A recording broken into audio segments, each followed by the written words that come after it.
நான் பொல்லாங்கனுடைய புத்திரனாய் உருவாக்கப்படுவதின் அடையாளம் என்ன தெரியுமா? நான் என்ன செய்யறேன்?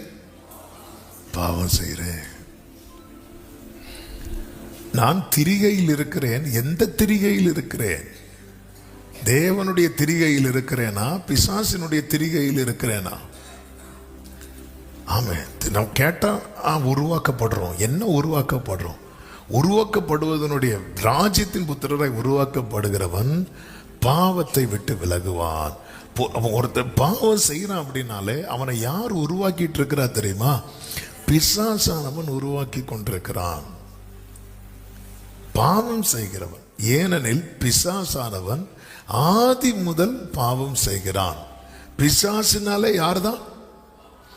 பாவம் செய்கிறவன். பாவம் செய்கிறவன். பிசாசினுடைய கிரியைகளை அழிக்கும்படிக்கே தேவகுமாரன் வெளிப்பட்டார். இனி 9வது வசனம். தேவனால் பிறந்த எவனும் பாவம் செய்யான், ஏனெனில் அவருடைய வித்து அவனுக்குள் தரித்திருக்கிறது. அவன் தேவனால் பிறந்தபடியினால், மறுபடியும் அதை எழுதியிருக்கிறார், பாவம் செய்ய மாட்டான். அப்ப நான் தேவனால் பிறப்பிக்கப்பட்டிருக்கிறேன் என்கிற அந்த வித்து எனக்குள்ளே பறிக்கப்படாமல், சத்துருவால் எடுத்து போடப்படாமல் இருக்கிறதின் அடையாளத்தில் ஒன்று என்ன தெரியுமா? நான் என்ன செய்ய மாட்டேன்? அப்படி பாவம் செய்யணும்னு தோணினாலும் என் மனசு என்ன சொல்லும்? நீ யாரு? தேவன், நீ ராஜ்யத்தின் புத்திரர். அந்த வேர்டை மனசுல வச்சுக்கோங்க. ஆமா, நம்ம யாரு? ராஜ்யத்தின் புத்திரர். ராஜ்யத்தின் புத்திரர் என்ன செய்யக்கூடாது? பாவம் செய்யக்கூடாது. ஏன்னா அவங்க யாரால் உருவாக்கப்பட்டவங்க? அப்ப பாவம் செய்யறவங்க யாரு? பிசாசினால் உண்டானவர்கள். இனி அடுத்த வசனம். இதனாலே தேவனுடைய பிள்ளைகள் இன்னார் என்றும் பிசாசின் பிள்ளைகள் இன்னார் என்றும் வெளிப்படும். சர்ச்சுக்கு வரத வச்சில்ல, சீக்கிரம் வரத வச்சில்ல, ஒயிட் ட்ரெஸ் போடத வச்சில்ல, கிரியைகளை வைத்து. ஆமென். நீதியை செய்யாமலும் தன் சகோதரனில் அன்பு கூறாமலும் இருக்கிற எவனும் தேவனால் உண்டானவன் அல்ல. தேவனால் உருவாக்கப்பட்டவனுக்குள்ள என்ன தங்கும்? அன்பு. சொல்லுங்க பார்க்கலாம். அன்பு. நான் தேவனால் உருவாக்கப்படுகிறதின் அடையாளம் எனக்குள்ள என்ன இருக்கும்? அன்பு இருக்கும். ஆமே. நேற்று வர அன்பு இல்லை, இன்னைக்கு அன்பு இருக்குன்னா நான் தேவனால் என்ன பண்ணப்பட்டிருக்கேன்? உருவாக்கப்பட்டிருக்கிறேன். எனக்குள்ள அன்பே இல்லை. என்ன வந்தாலும் என் சகோதரனை மன்னிக்கவே முடியலன்னா நான் திரிகையில் இல்லை.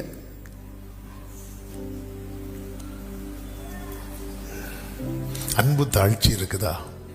ராஜ்யத்தின் புத்திரருடைய அடையாளமே கிடையாது. அன்பு திரளான பாவங்களை ஓடும். அப்ப அன்பு இல்லைன்னா பாவம் எப்பவுமே திரளா தான் இருக்கும். அன்பு திரளான, அப்ப அன்பு இல்லைன்னா பாவம் திரளா தான் இருக்கும். எப்பவுமே திரளா தான் இருக்கும். உங்க வீட்டு ஃப்ரெண்டு சேர்ல உங்க துணி மழை காலத்துல ஃபுல்லா காய போட்டிருக்கிறீங்க. ஆமே. திடீர்னு உங்க வீட்டுக்கு பாஸ்டர் விசிட்டுக்கு வராரு. எல்லாத்தையும் மடக்க முடியாது.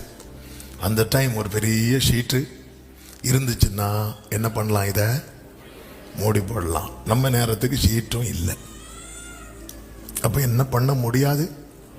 மூடி போட முடியாது. அப்போ வர பாஸ்டருக்கு என்ன தெரியும்? எல்லாம் தொங்கிட்டு இருக்கும் சோஃபால. சிலர் உடம்பு குறைக்கிறதுக்குன்னு ட்ரெட்மில் அந்த மில்லாம் வாங்கி போடுவாங்க. ஒரு மாதம் ஓடிட்டு அதுக்கப்புறம் ஃபுல்லாக துணி காய போட்டிருக்கும். ஃபுல்லாக தான் தூங்கிட்டு இருக்கோம். ஆமாம். அன்பு இல்லைன்னு வைங்களேன், எல்லாமே எல்லா வண்ட வளங்களும் வெளியே வரும். அன்புங்கிறது எவ்வளோ பெரிய போர்வை தெரியுமா? எவ்வளோ பெரிய போர்வை தெரியுமா?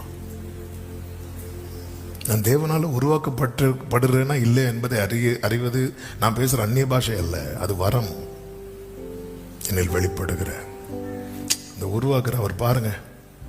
அந்த சில மேஜர் ஆப்ரேஷன்லாம் பண்ணும்போது அப்படி உடம்ப பிளந்து உள்ளே இருக்கிற வேண்டாத்ததெல்லாம் எடுக்கிறாங்க. எல்லாத்தையும் மாற்றி திருப்பி வச்சு கிளீன் பண்ணி என்னெல்லாம் பண்றாங்க. ஆமாம். அதே போல ஒரு ப்ராசஸ் தான் உருவாக்கப்படுதல். இத்தனை வருடமாகியும் எனக்கு இந்த நபரை நேசிக்க முடியல அப்படின்னா, ஆமா, அந்த நபர் மேல பிரச்சனை இல்லை, நம்ம கிட்ட பிரச்சனை இருக்கு. நல்லா புரிஞ்சுக்கோங்க, ராஜ்யத்தின் புத்திரருக்குன்னு ஒரு ஸ்டாண்டர்ட் இருக்கிறது. அவங்க தான் ராஜ்யத்தின் புத்திரர். இதனால் தேவனுடைய பிள்ளைகள் இன்னாரென்றும் பிசாசின் பிள்ளைகள் இன்னாரென்றும் வெளிப்படும். அதாவது மீதி எல்லாத்துலேயும் விட்டுருவோம். எப்படி? விபச்சாரம் செய்ய மாட்டோம், கொலை செய்ய மாட்டோம், களவு செய்ய மாட்டோம், போய் சாட்சி சொல்ல மாட்டோம். நம்ம அதிலெல்லாம் ஃபோக்கஸ் பண்ணிட்டு பக்கத்தில் இருக்கணும்னு நேசிக்கவும் மாட்டோம்.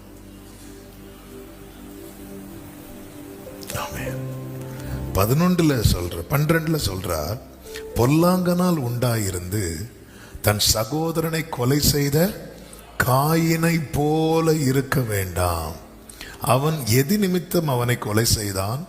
அடுத்த வார்த்தையை பாருங்கள், தன் கிரியைகள் பொல்லாதவைகளும் தன் சகோதரனுடைய கிரியைகள் நீதி உள்ளவைகளுமா இருந்தது நிமித்தம். அப்போ பொல்லாங்கனால் காயின் உண்டாயிருக்கு. பொல்லாங்கனால் உருவாக்கப்பட காரணம் என்ன தெரியுமா? அவன் கிரியைகள் எப்படிப்பட்டதா இருக்கிறது? பொல்லாதது. அதாவது பாவம் பலவீனத்தில் வெளிப்பட்டுரும். ஆமே, அந்த பாவத்தை நம்ம தொடருவோம் தெரியுமா? அந்த தொடர்ற செயல் இருக்கு தெரியுமா? அந்த செயல்தான் பிசாசு நம்மை உருவாக்குவதற்காக நாம கொடுக்கிற இடம். ஏன்னா பிசாசானவன் ஆதி முதல் பாவம் செய்கிறவனா இருக்கிறான். இந்த தொடர் பாவத்தை செய்யறதே யாரு தெரியுமா? பிசாசு. பிசாசு தொடர் பாவம். ஒரு பழத்தை பறிச்சு சாப்பிட்டாச்சு, அந்த ஒரு பழத்தை தான் பறிச்சு சாப்பிட்டாங்க.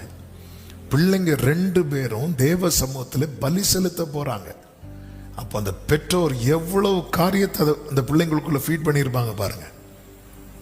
தேவ ஆராதனை ஒழுங்கு கொடுக்கல ஆண்டவர். ஆராதனை எப்படி இருக்கணும்னு அதெல்லாம் மோசே காலத்தில் தான் ப்ராப்பராக எழுதி கொடுக்கிறார். ஒன்ஸ் இவங்க தள்ளப்பட்ட போது நம்ம லைஃப் இப்படிதான் விடல, தலைமுறையை தேவனுக்கு முன்பாய் கொண்டு வந்து நிறுத்துறாங்க. ஆதாமும் ஏவாளும். அது அர்த்தம் நாங்க லைஃப்ல ஒரு மிஸ்டேக் தான் பண்ணாங்க. லைஃப்ல ஒரே ஒரு மிஸ்டேக் தான் பண்ணாங்க. 2 அதுலயும் ஒரு ஆபேல் யாரு தெரியுமா? நீதிமானா வளர்றான். 2 பேருக்கும் முதற் பலனை ஆண்டவர் சமூகத்தில் கொண்டு போய் கொடுங்கன்னு சொல்றாங்க. எங்க பிரமாணம் இருந்துச்சு? என்ன பிரமாணம்? ஆண்டவர் சொன்னாரா ஏதேன் தோட்டத்துல, நீ முதற் பலனை எனக்கு தரணும்னு? இது தேவன் மேல இருக்கிற அன்பும் பயபக்தியும் அவர்களை செய்ய வைக்குது. அதாவது நீங்க பிரமாணமா மோசைக்கு கொடுக்கப்பட்டதெல்லாம் ஏற்கனவே செய்யப்பட்டது, ஆபிரகாமால செய்யப்பட்டது. அன்பு நிமித்தம் செய்யப்பட்ட காரியங்களை ஜனங்களுக்கு பிரமாணமாய் கொடுக்கிறார். பிரமாணமே லவ் பேஸ் பண்ணி வந்ததுதான். ஆமே.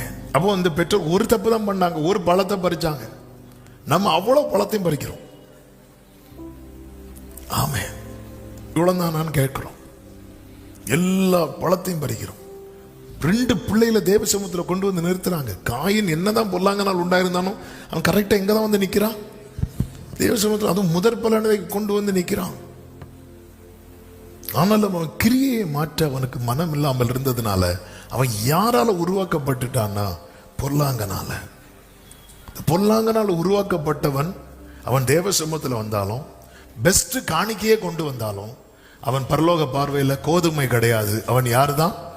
களைதான். இப்போ இப்போ இப்போ கரண்டா இப்பொழுது கர்த்தர் நம்மை பார்க்கும்போது கோதுமையா பார்க்கிறாரா, களையாய் பார்க்கிறாரா? இது ஒரு பெரிய ஒரு கொஸ்டின். ஆமே, நான் கோதுமையா களையா? ஆமே, கர்த்தர் நம்மை கிளையாக இருக்க வைத்திருக்கிறார். அவருடைய களையாக அல்ல.